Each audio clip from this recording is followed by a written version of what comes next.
সংসদ থেকে নিষেধাজ্ঞা দিল জনাব তারেক রহমান। আওয়ামী লীগের আন্তর্জাতিকভাবে কপাল পুড়ে গেল আওয়ামী লীগের। দর্শক, চাঞ্চল্যকর তথ্য দেখবেন, কারণ বিএনপির যে খুশির বার্তা ছড়িয়ে দিল আওয়ামী লীগের জন্য বড় দুঃখের সংবাদ। হ্যাঁ দর্শক, ঠিকই শুনতে চলেছেন। শেখ হাসিনা কি করতে পারে এবং সর্বশেষ আপডেট আজকের ভিডিওতে জানবেন। যারা নতুন আছেন অবশ্যই এই চ্যানেলটি সাবস্ক্রাইব করে দেবেন, তাহলে দেশের সকল আপডেট খবর, রাজনৈতিক খবরগুলো সবার আগে এক ভিডিওর মাধ্যমে আপনি কিন্তু প্রথমে দেখবেন। দর্শক, ঠিকই শুনেছেন যে বাংলাদেশের নতুন করে আবার তাদেরকে সবকিছু কার্যক্রম নিষেধাজ্ঞা দিয়ে দিয়েছে জনাব তারেক রহমান। শেখ হাসিনা দীর্ঘদিন ধরে ইন্ডিয়াতে অবস্থান আছে। দীর্ঘ 15 বছর বাংলাদেশ কিন্তু শাসন করেছিল আওয়ামী লীগ। যে আওয়ামী লীগ কিন্তু এখন পতন অবস্থায়, তাদের কোনো কিছুই দেখা যাচ্ছে না।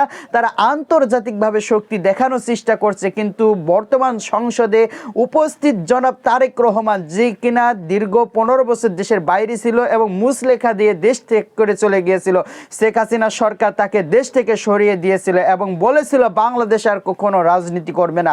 সেই জনাব তারেক রহমান কিন্তু বাংলাদেশে 21 দিনের মাথায় এমপি ক্ষমতা হাতে নেওয়ার শক্তিটা অর্জন করেছে। তাহলে বুঝে দেখেন বাংলাদেশে কি আওয়ামী লীগ আর আদেও কি ব্যাক করতে পারবে, আর তাদেরকে কি করবে সেটা জনাব তারেক রহমান কিন্তু একটি শখ এঁকেছে। যে শখটা আপনাদেরকে জানাইলে অবাক হয়ে যাবেন। যারা আওয়ামী লীগ আছে তারা কিন্তু ভয়ের মধ্যে পড়ে যাচ্ছে। আগামী দিনগুলো আওয়ামী লীগের জন্য অনেক ভয়াবহ হতে চলেছে। জনাব তারেক রহমান যে কথাটা প্রকাশ করেছে আমরা জানতে পারলাম, তাই আপনাদেরকে পরবর্তী আপডেটে জানিয়ে দেবো যে আসলে আওয়ামী লীগের সর্বশেষ কী অবস্থা, আসলে বাংলাদেশে পুনরায় ব্যাক করতে পারবে কিনা। ধন্যবাদ যারা আমাদের সাথে ছিলেন। পরবর্তী আপডেট জানার জন্য সাথে থাকবেন। দেখা হবে নতুন কোনো নিউজে। আসসালামু আলাইকুম।